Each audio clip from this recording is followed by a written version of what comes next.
உங்கள் ஜாய் டிவியில் திங்கள் முதல் சனி வரை இரவு 10 மணி முதல் 10:30 மணி வரையும். செங்கடல் இருந்தாலும் வைப்பண்டா ஒரு ஸ்டெப் முன்னாடி, எரிகோ வந்தாலும் வைப்பண்டா ஒரு ஸ்டெப் முன்னாடி, யோர்தான் வந்தாலும் வைப்பண்டா ஒரு ஸ்டெப் முன்னாடி, கோலியாத்து வந்தாலும் வைப்பண்டா ஒரு ஸ்டெப் முன்னாடி, பின்னாடி மட்டும் வச்சிட மாட்டேன். ரிவைவல் நைட் என்ற நிகழ்ச்சியின் மூலமாக தீர்க்க தரிசன செய்திகளை சகோதரர் பீட்டர் எல்விஸ் பிரசங்கிப்பார் மற்றும் சகோதரி அனிதா பீட்டர் அவர்கள் துதி ஆராதனை ஏறெடுப்பார்கள்.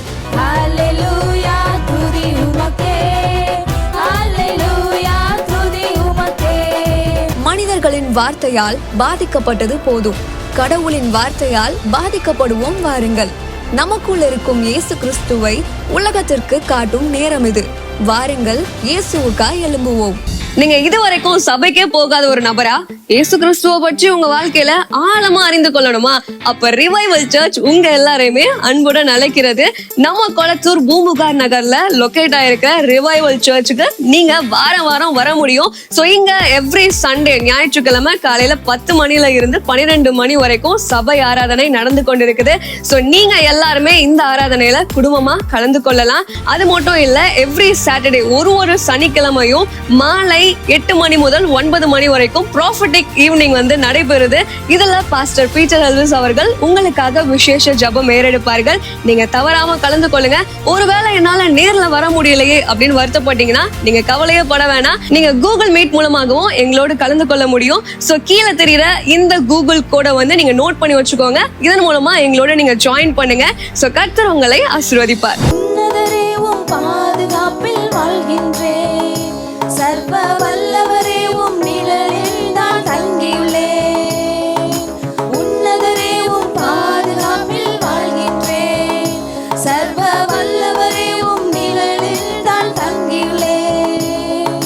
புகலிடமே, அடைக்கலமே, கோட்டையே, என் நம்பிக்கையே. புகலிடமே, அடைக்கலமே, கோட்டையே, என் நம்பிக்கையே. உன்னதரே உம் பாதுகாப்பில் வாழ்கின்றேன், சர்வ வல்லவரே உம் நிழலில் நான் தங்கியுள்ளேன். உன்னதரே உம் பாதுகாப்பில் வாழ்கின்றேன், சர்வ வல்லவரே உம் நிழலில் நான் தங்கியுள்ளேன். பாலாக்கும் கொள்ளை நோய் அணுகாது, வேடனின் கண்ணி ஒன்றும் செய்யாது. பாலாக்கும் கொள்ளை நோய் அணுகாது, வேடனின் கண்ணி ஒன்றும் காக்கும் அரண்நீரே, என் கேடகமானீரே, என் கேடகமானீரே, காக்கும் அரண்நீரே, என் கேடகமானீரே. புகலிடமே, அடைக்கலமே, கோட்டையே, நம்பிக்கையே. புகலிடமே, அடைக்கலமே, கோட்டையே, நம்பிக்கையே.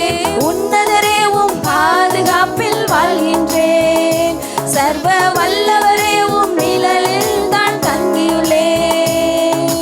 உன்னதரே உம் பாதுகாப்பில் வாழ்கின்றேன், சர்வ வல்லவரே உம் நிழலில் நான் தங்கி. படைத்தவரை புகலிடமாய் கொண்டுள்ளேன், புகலிடமாய் கொண்டுள்ளேன். பரிசுத்தரே பாதுகாக்கும் மதிலானார், படைத்தவரை புகலிடமாய் கொண்டுள்ளேன். பரிசுத்தரே பாதுகாக்கும் மதிலானார், தீங்கு நிகழாது, ஒரு நோயும் அணுகாது. தீங்கு நிகழாது, ஒரு நோயும் அணுகாது. புகலிடமே, அடைக்கலமே, கோட்டையே, நம்பிக்கையே. புகலிடமே, அடைக்கலமே, கோட்டையே, நம்பிக்கையே. உன்னதரே உம்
எல்லாம் சொல்லுவோமா, உன்னதரே உங்கள் பாதுகாப்பில் நாங்கள் வாழ்கிறோம், உன்னதருடைய நிழலில் நாங்கள் தங்கி இருக்கிறோம், உன்னதமானவருடைய நிழலில் நம்ம தங்கி இருக்கிறோம். ஆமேன் ஆமேன். எல்லாம் அந்த உன்னதரை பார்த்து, அந்த உயர்ந்தவரை பார்த்து, சிறந்தவரை பார்த்து சொல்லுவோமா, அப்பா நாங்கள் உங்கள் பாதுகாப்பில் வாழ்கிறோம், உங்கள் நிழலில் தங்கி இருக்கிறோம், நீங்கள் தான் எங்கள் புகழிடம். எல்லாம் வாய்களை திறந்து சின்ன பிள்ளைங்க பெரியவங்க எல்லாம் சொல்லுவோமா, அப்பா நீங்கள் தான் எங்கள் புகழிடம், நீங்கள் தான் எங்கள் கோட்டை, நீங்கள் தான் எங்கள் அடைக்கலம், நீங்கள் தான் எங்களை படைத்தவர், நீங்கள் தான் எங்கள் கேடகம், நீங்கள் தான் எங்கள் அரண், நீங்கள் தான் எங்களை பாதுகாக்கிற மதில். ரியாபரா ஷதிலிக்கு ரபரபா ஓ ரி பபா ஷேகரலரரபா ஓ ரியாபல ரக ரபரபா.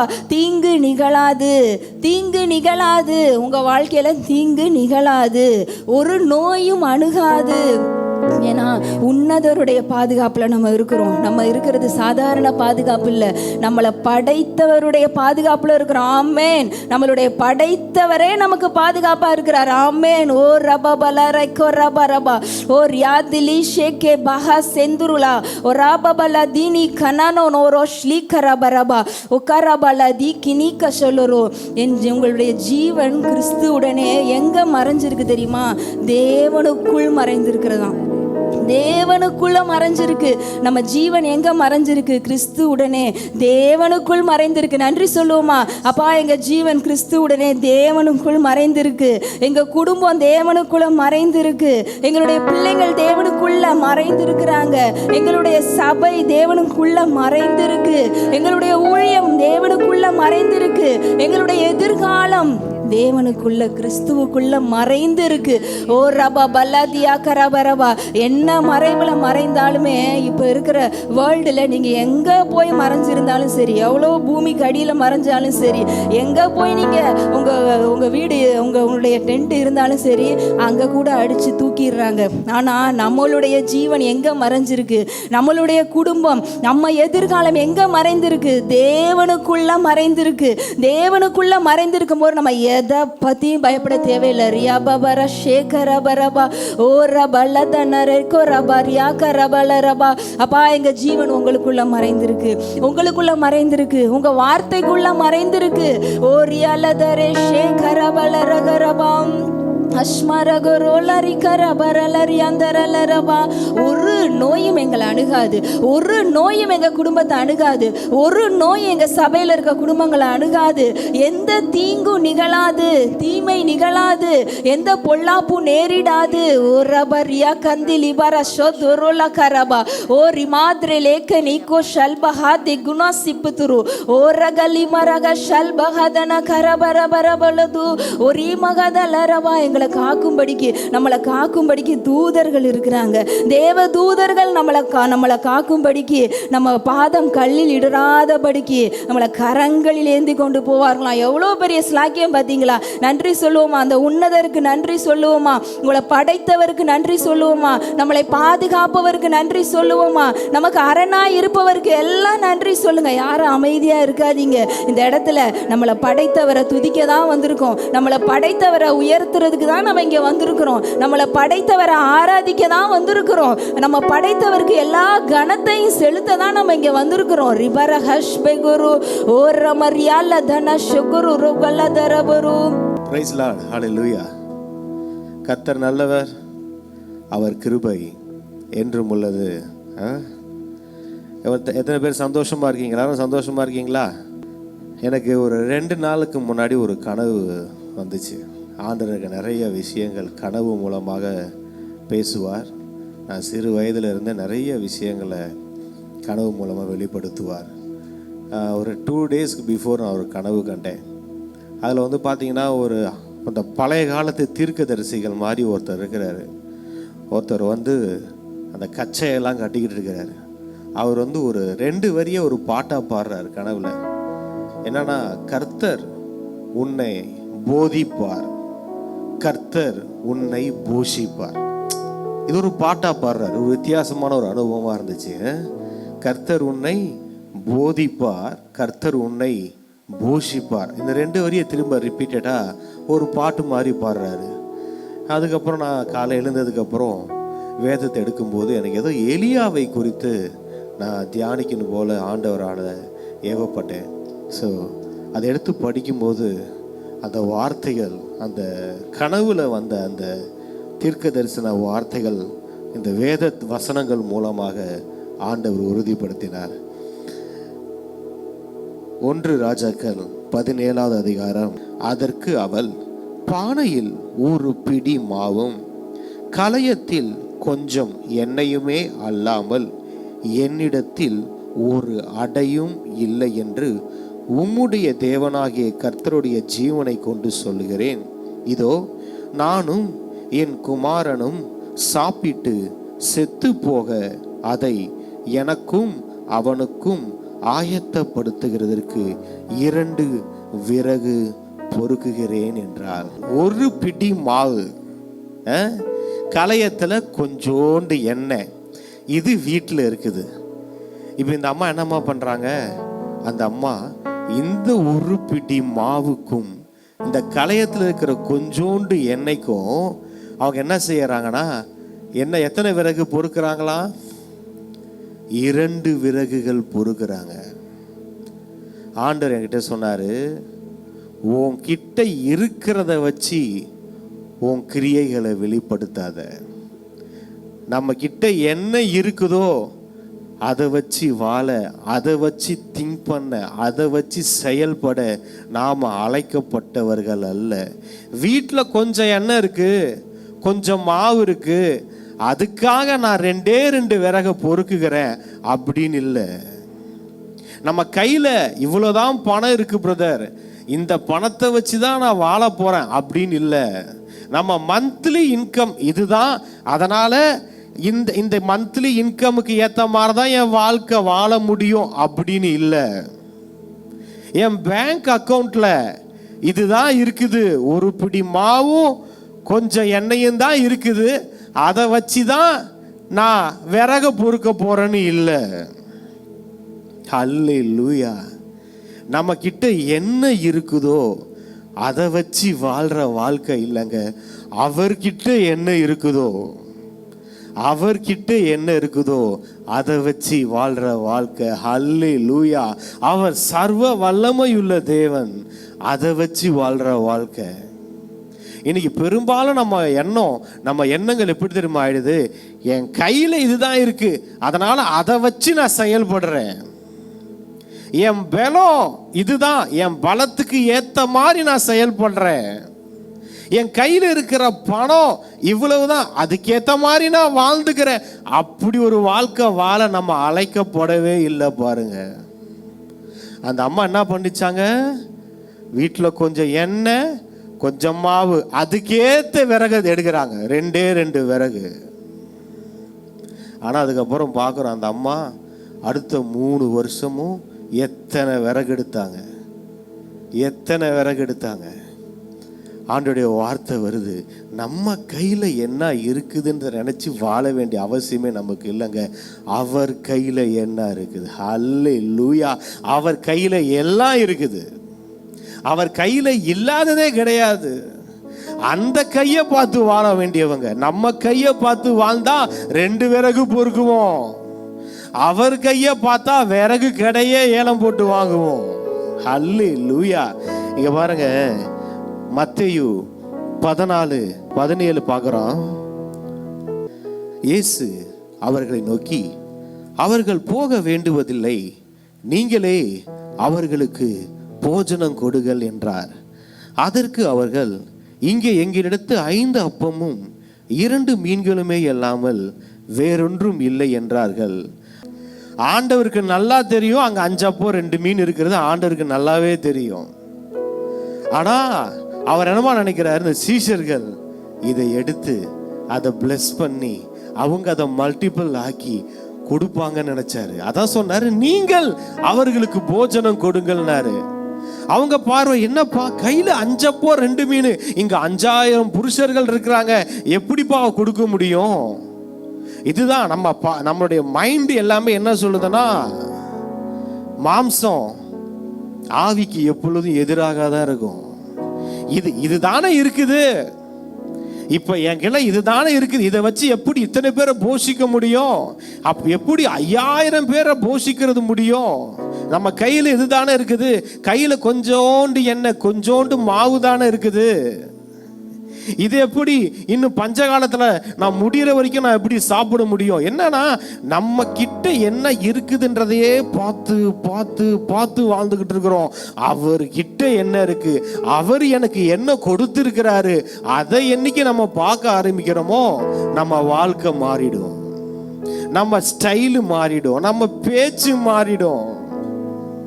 அவங்க சொல்றாங்க, அதற்கு அவர்கள், இங்கே எங்கிடத்தில் 5 அப்பமும் 2 மீன்களுமே இல்லாமல் வேறு ஒன்றும் இல்லை. இல்லாததை பெருசாக்கிட்டாங்க, இருக்கிறத சின்னதாக்கிட்டாங்க. இதுதான் இருக்குது, வேற ஒண்ணுமே இல்லைங்க அப்படின்றாங்க. இன்னைக்கு நம்ம மைண்டும் நம்ம லைஃபும் அப்படிதான் இருக்குது. நம்ம என்ன சொல்றோம், என்கிட்ட இதுதான் இருக்குது அப்படின்றோம். வேற ஒன்று இல்லை, வேற எதுவுமே இல்லப்பா, வேற எதுவுமே இல்லை, இதுதான் இருக்குது அப்படின்னு நம்ம நினைக்கிறோம். அவர் என்ன பண்றாரு தெரியுமா? அவங்க பிளஸ் பண்ணி அதை மல்டிபிள் ஆக்குவாங்க நினைச்சாங்க, அவங்க ஆக்கல. இப்ப அதை என்கிட்ட கொண்டு வா, நான் பிளஸ் பண்றேன் அப்படின்றாரு. இப்ப எல்லாரும் சேர்ந்து பிளஸ் பண்ண போறோம். என்ன தெரியுமா பிளஸ் பண்ண போறோம்? நம்மளுடைய மந்த்லி இன்கம் பிளஸ் பண்ண போறோம். ஹல்லேலூயா! உங்களுடைய மந்த்லி இன்கம் மல்டிபிள் ஆகுது. நான் சொல்லுங்க, இயேசுவின் நாமத்தினால என்னுடைய மந்த்லி இன்கம் நான் பிளஸ் பண்றேன், என்னுடைய இன்கம் நான் பிளஸ் பண்றேன், என்னுடைய வேலையை நான் பிளஸ் பண்றேன். எனக்கு மாசம் வருகிற சம்பளம் அது மல்டிபிள் ஆவதாக இயேசுவின் நாமத்தினால. என்னுடைய வாழ்க்கை இப்ப என் வாழ்க்கையில என் பேங்க் அக்கவுண்ட்ல இருக்கிற பணம், அந்த பணம் மல்டிபிள் ஆவதாக இயேசுவின் நாமத்தினால. நம்மளை ஆசீர்வதிக்க ஆரம்பிச்சிடணும் பாருங்க. என் மேல இருக்கிற அழைப்பு மல்டிபிள் ஆகும், என் மேல இருக்கிற அனாயிட்டிங் மல்டிபிள் ஆகும், எனக்குள்ள இருக்கிற சமாதானம் மல்டிபிள் ஆகும், எனக்குள்ள இருக்கிற சந்தோஷம் மல்டிபிள் ஆகும், எனக்குள்ள இருக்கிற ஆண்டவருடைய வல்லமை வரங்கள் மல்டிபிள் ஆகும். நம்ம என்னமா நினைக்கிறோம், ஆண்டவரே ஆசீர்வதியும் ஆசீர்வதியும். ஆனா ஃபர்ஸ்ட் அவர் என்ன பண்றாரு, நீ பிளஸ் பண்ணு, முதல்ல நம்ம பிளஸ் பண்ண ஆரம்பிக்கணும். நம்ம லைஃபை பார்த்து நம்ம பிளஸ் பண்ணணும்.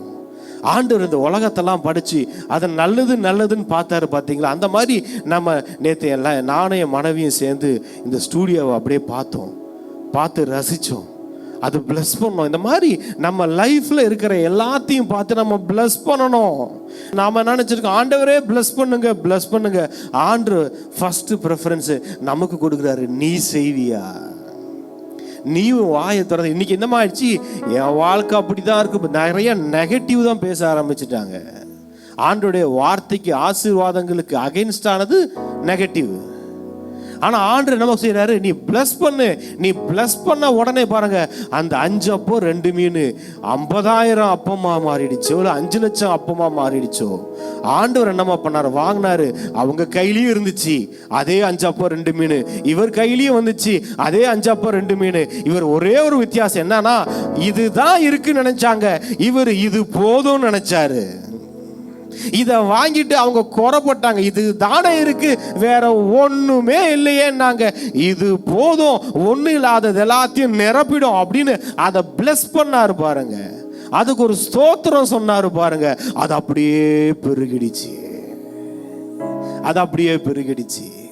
நம்ம மைண்ட் என்னன்னா, இதுதான் என்கிட்ட இருக்குது, நான் இப்படிதான் வாழ்ந்துகிட்டு இருக்கிறேன், இது எப்படி எல்லாரையும் போஷிக்கும், இது எப்படி மல்டிபிள் ஆகும். இங்க பாருங்க, அப்படியே இன்னொரு இடத்துல அதே தான் சொல்லுவாரு. என்னாகமம் 11:21 அதற்கு மோசே, என்னோடு இருக்கிற காலாட்கள் 6 லட்சம் பேர், 1 மாதம் முழுவதும் புசிக்கும்படி அவர்களுக்கு இறைச்சி கொடுப்பேன் என்று சொன்னீரே. ஆடு மாடுகளை அவர்களுக்காக அடித்தாலும் அவர்களுக்கு போதுமா? சமுத்திரத்து மச்சங்களை எல்லாம் அவர்களுக்காக சேர்த்தாலும் அவர்களுக்கு போதுமா என்றார்.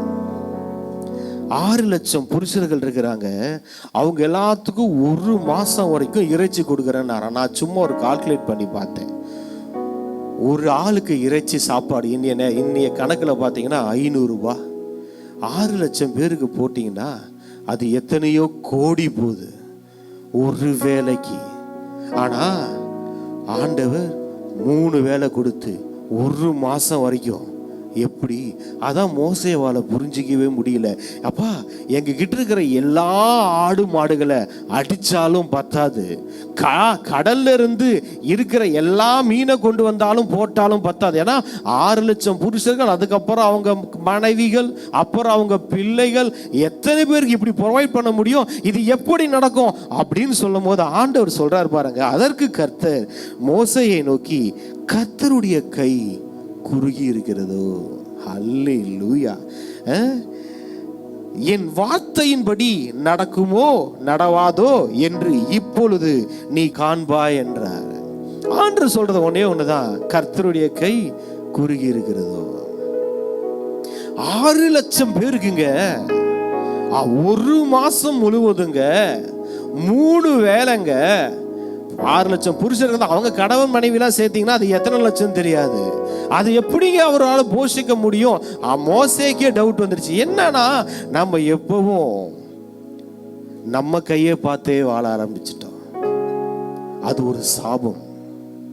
நம்ம கையை பார்த்து வாழ்ந்தோம், அது ஒரு சாபம். அவர் கையை பார்த்து வாழணும். அதான் சொன்னாரு, கர்த்தருடைய கை குறுகி இருக்கிறதோ.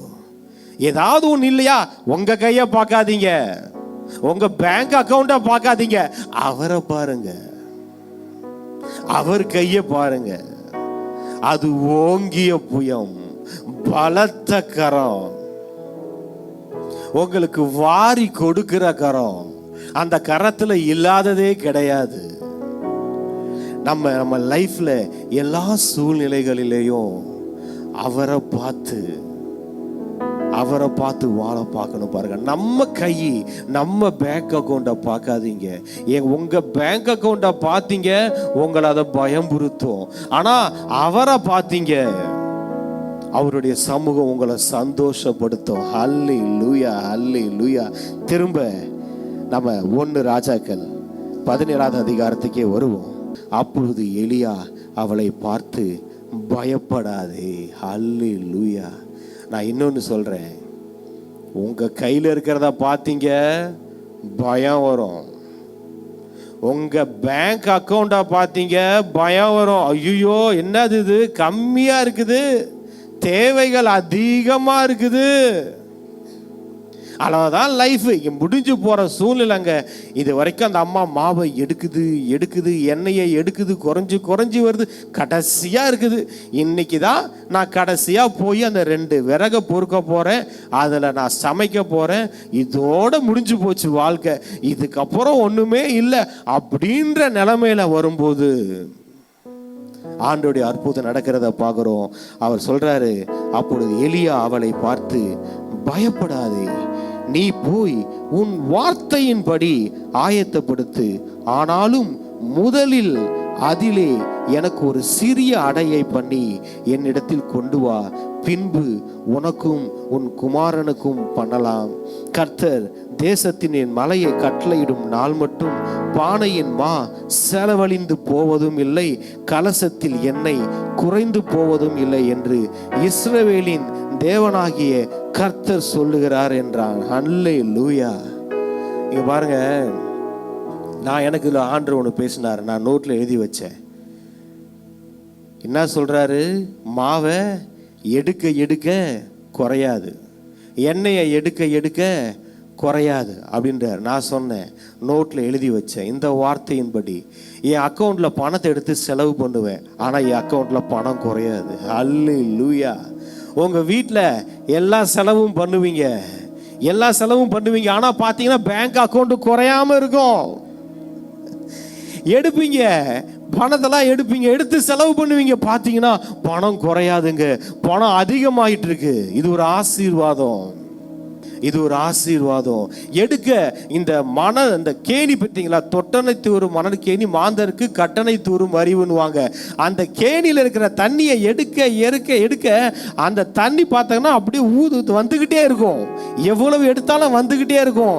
அந்த மாதிரி நீங்க என்னதான் செலவு பண்ணுங்களேன். இப்ப நம்ம என்ன நினைப்போம், பேங்க்ல ஒரு 25,000 50,000 இருக்கு, இதுக்கு 5,000 எடுத்துட்டா 20,000 தானே இருக்கும் அப்படின்னு உங்க மைண்டு சொல்லிச்சுன்னா அதை நம்பாதீங்க.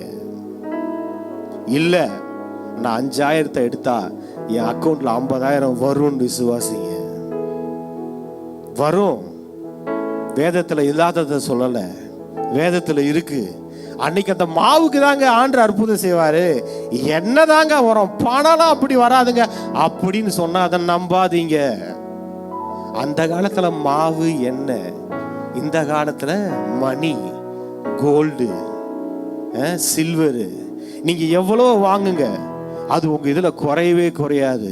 உங்க பணத்தை அந்த யோசேப்பு பாத்தீங்க, அவங்க சகோதரர்களுக்கு அந்த தானியத்தை வாங்க வரும்போது அந்த தானியத்தையும் கொடுத்து அதுக்குள்ள அவங்க கொடுத்த பணத்தையும் போட்டு இவங்க அமுச்சிடுவாரு.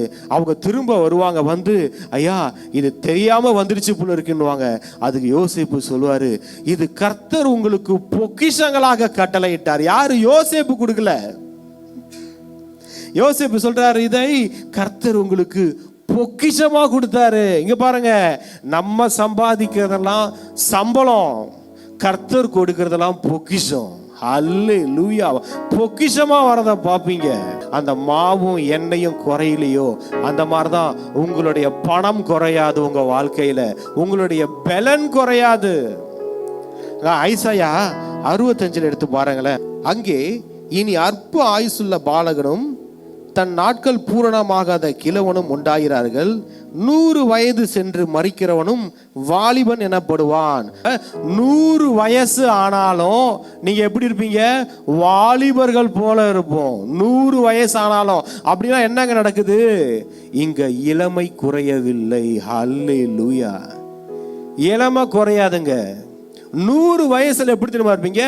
வாலிபன் போல இருப்பீங்க. 18 வயசு பையன் போல இருப்பீங்க. இது ஒரு ஆசீர்வாதம். பணம் குறையலன்னு நம்ம பார்த்தோம். பணம் எடுக்க எடுக்க குறையாது. ரெண்டாவது நம்ம பார்க்கிறோம், உங்களுடைய வயசு குறையவே குறையாதுங்க. உங்க வயசு குறையாது. உங்க பலன் குறையலங்க, உங்க அழகு குறையாதுங்க. அழகா இருப்பீங்க 100 வயசுல. சாராளம்மா மாதிரி. நீங்க இதுவரைக்கும் சபைக்கே போகாத ஒரு நபரா இயேசு கிறிஸ்துவ பற்றி உங்க வாழ்க்கையில ஆழமா அறிந்து கொள்ளணுமா? அப்ப ரிவைவல் சர்ச் உங்க எல்லாரையுமே அன்புடன் அழைக்கிறது. நம்ம கொளத்தூர் பூம்புகார் நகர்ல லொகேட் ஆயிருக்க ரிவைவல் சர்ச்சுக்கு நீங்க வாரம் வாரம் வர முடியும். சோ இங்க எவ்ரி சண்டே ஞாயிற்றுக்கிழமை காலையில 10 மணில இருந்து 12 மணி வரைக்கும் சபை ஆராதனை நடந்து கொண்டிருக்குது. சோ நீங்க எல்லாருமே இந்த ஆராதனையில குடும்பமா கலந்து கொள்ளலாம். அது மட்டும் இல்ல, எவ்ரி சாட்டர்டே ஒரு சனிக்கிழமையும் மாலை 8 மணி முதல் 9 மணி வரைக்கும் ப்ராஃபிட்டிக் ஈவினிங் வந்து நடைபெறுது. இதுல பாஸ்டர் பீட்டர் எல்விஸ் அவர்கள் உங்களுக்காக விசேஷ ஜெபம் ஏறெடுப்பார்கள். நீங்க தவறாம கலந்து கொள்ளுங்க. ஒருவேளை என்னால நேர்ல வர முடியலையே அப்படின்னு வருத்தப்பட்டீங்கன்னா நீங்க கவலையே பட வேணாம். நீங்க கூகுள் மீட் மூலமாகவும் எங்களோடு கலந்து கொள்ள முடியும். சோ கீழே தெரியுற இந்த கூகுள் கோடை வந்து நீங்க நோட் பண்ணி வச்சுக்கோங்க. இதன் மூலமா எங்களோட நீங்க ஜாயின் பண்ணுங்க. சோ கர்த்தர் உங்களை ஆசீர்வதிப்பார். இந்த ஊழியத்தை ஜெபத்தினாலும் காணிக்கைகளினாலும் தாங்கும்படி உங்களை நாங்க அன்புடன் அழைக்கிறோம். காணிக்கை அனுப்ப விரும்புகிறவர்கள் ஸ்கிரீன்ல தெரியுற இந்த டீடைல்ஸை பார்த்து நீங்க அனுப்பலாம். கர்த்தர் உங்களை ஆசீர்வதிப்பார்.